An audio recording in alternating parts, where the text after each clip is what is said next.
یہ بات اچھی طرح سے ذہن میں رہے کہ افکار و نظریات کی تبدیلی کے لیے صحبت کا بہتر ہونا یہ بے پناہ ضروری ہے۔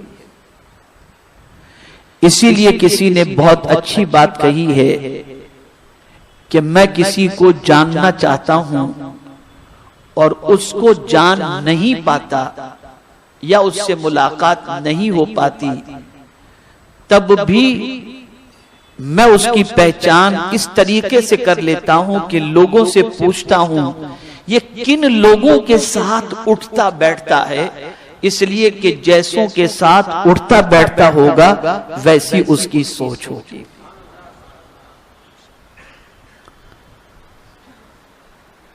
میرے پیارے آقا صلی اللہ تعالی علیہ وسلم کے پیارے دیوانوں، سلطان التارکین حضرت مخدوم اشرف جہانگیر سمنانی رحمت اللہ تعالی علیہ نے جس گھر میں آنکھ کھولی تھی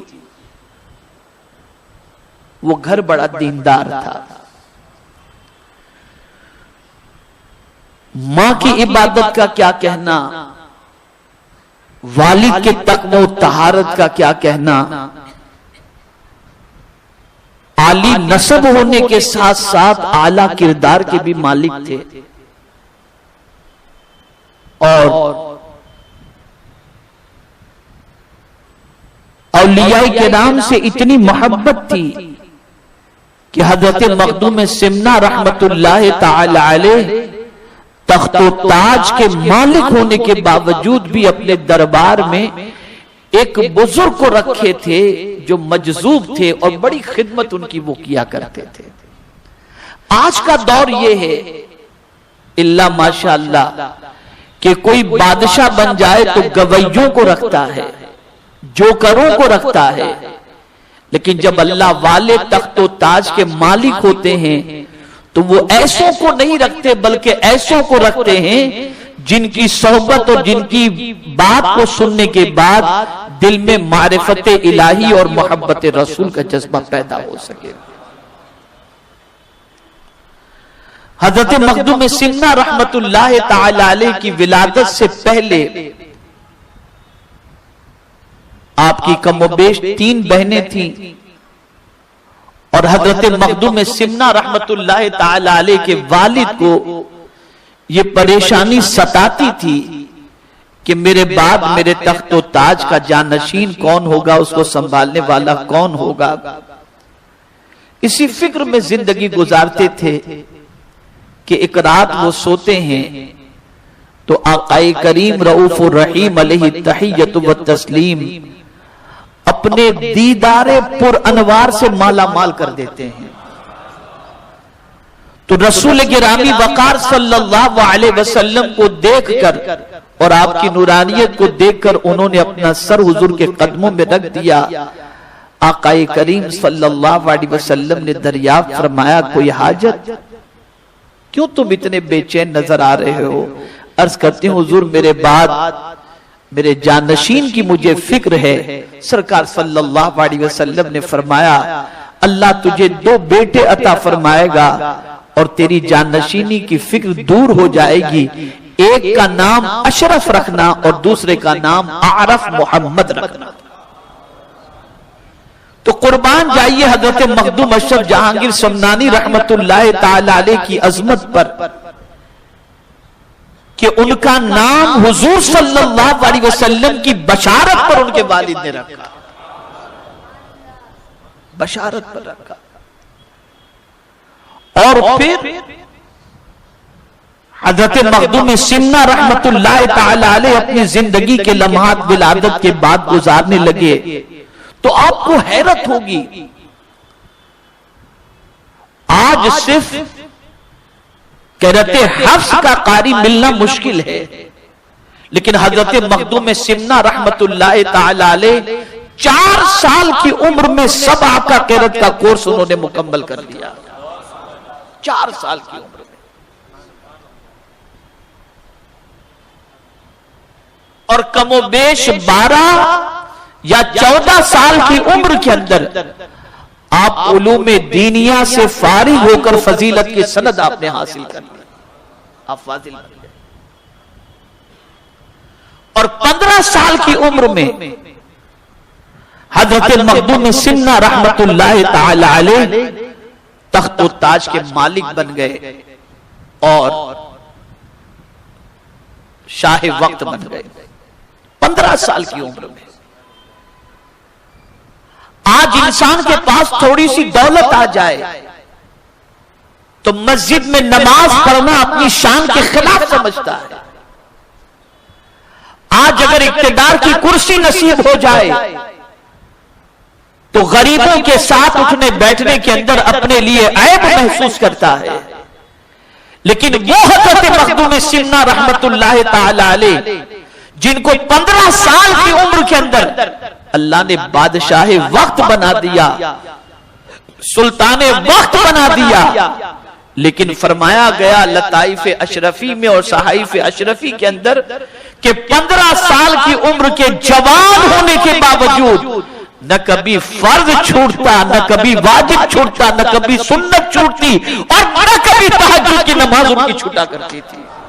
آپ اندازہ لگائیں کہ حضرت مخدوم سمنہ رحمت اللہ تعالی علیہ کی ذات وہ عظیم ذات تھی کہ فرائض و واجبات و سنن تو اپنی جگہ پر، مستحبات و نوافل کے بھی وہ پابند تھے، نوافل کے بھی پابند تھے. اور لگاؤ تخت و تاج پر ہونے کے باوجود، تخت پر ہونے کے باوجود اور تاج سر پر سجائے ہوئے ہونے کے باوجود سرمایہ داروں سے لگاؤ نہیں تھا، فقیروں سے لگاؤ تھا.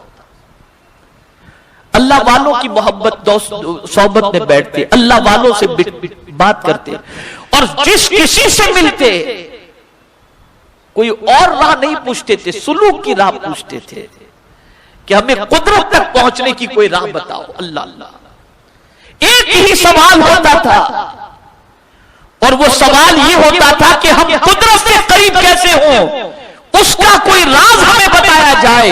ہر ولی سے سوال ایک ہی کہ ہمیں راہ سلوک بتایا جائے، قدرت تک پہنچنے کی راہ ہمیں بتائی جائے.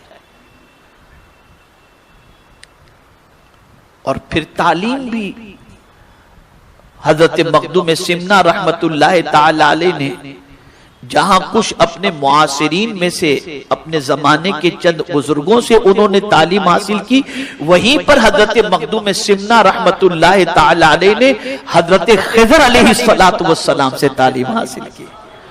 اور جب اولیاء سے ملتے تھے تو دل میں تخت کی محبت نہیں تھی، تاج کی محبت نہیں تھی، بلکہ تخت پر بیٹھنے سے زیادہ مصلی پر بیٹھنے میں مزہ آتا تھا. مصلی پر بیٹھنے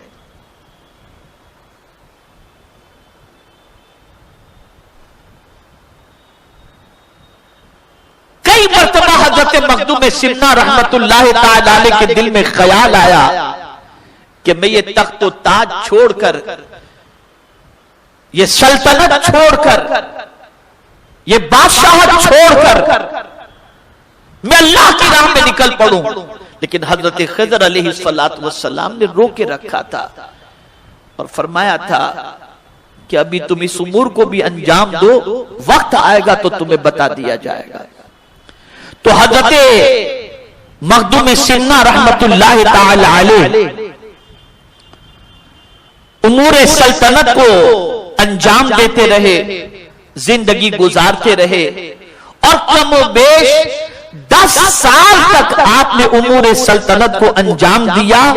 اور جب 25 سال کی عمر کو پہنچے تو حضرت خضر علیہ السلام نے خواب کے اندر حضرت مخدوم سمنہ رحمت اللہ تعالی علیہ سے فرمایا اب تم دنیا کو چھوڑو اور اللہ کی راہ میں نکل پڑو، اب سلطنت چھوڑو. کیا ماں تھی مخدوم سمنہ کی، اللہ اکبر، کیا ماں تھی. جیسے یہ حکم ملا اپنی والدہ سے انہوں نے عرض کیا امی جان اب اس تخت و تاج سے کوئی دلچسپی نہیں ہے، اور مجھے حکم ملا ہے کہ مزید منازل طے کرنے کے لیے راہ سلوک کی طرف چل پڑوں. ماں مجھے آپ کی اجازت درکار ہے. تو اسی وقت ماں نے فرمایا بیٹے یہ دن تو آنے ہی تھے، اس لیے کہ تمہاری ولادت سے پہلے مجھے بشارت دے دی گئی تھی کہ تمہارے گھر جو بچہ پیدا ہوگا وہ وقت کا عظیم ولی ہوگا اور پوری دنیا اس کے علم سے فیض حاصل کرے گی. تو وہ وقت آ چکا ہے بیٹے. ماں مجھے اجازت دو. تو حضرت مخدوم سمنہ رحمت اللہ تعالی علیہ کی والدہ نے فرمایا بیٹے میں اجازت تو دیتی ہوں لیکن آج تجھے ایسے ہی اکیلے جانے نہیں دوں گی. میری خواہش ہے کہ جو لشکر ہے، جو وزراء ہیں، جو گھوڑے ہیں، جو سپاہی ہیں، ان کے ساتھ تم یہاں سے نکلو. تو جب تم نکلو گے تو میں یہ دیکھوں گی اور یہ سوچوں گی کہ تم کوئی جنگ فتح کرنے کے لیے جا رہے ہو. اس شان سے تم نکلو. حضرت عرض کی اماں جیسا آپ کا ہو. شہر امٹ پڑا، وزراء، خدام، سپاہی سب حضرت مخدوم سمنہ رحمت اللہ تعالی علیہ کے ساتھ چل پڑے. کچھ دور جانے کے بعد حضرت مخدوم سمنہ رحمت اللہ تعالی علیہ نے ساری فوج کو واپس کر دیا اور اپنے ساتھ صرف 2 لوگوں کو آپ نے رکھا. سب کو واپس کر دیا. ماں دعائیں دیتی رہی اور وہ روانہ ہوئے. اب آپ سوچئے، غور کیجئے، آپ کہاں کے لیے نکلے تھے؟ کس کام کے لیے نکلے تھے؟ کس مقصد کے لیے نکلے تھے؟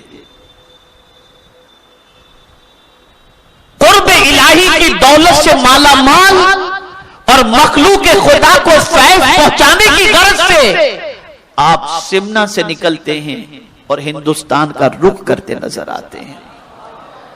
حضرت مخدوم سمنہ رحمت اللہ تعالی علیہ کچھ دن کا آپ نے سفر کیا اور پھر ایک دن آپ نے دیکھا اور محسوس کیا کہ یہ جو 2 ساتھ میں ہیں نا، ان کی وجہ سے بھی سفر میں عبادت میں کافی تکلیفیں ہوتی ہیں.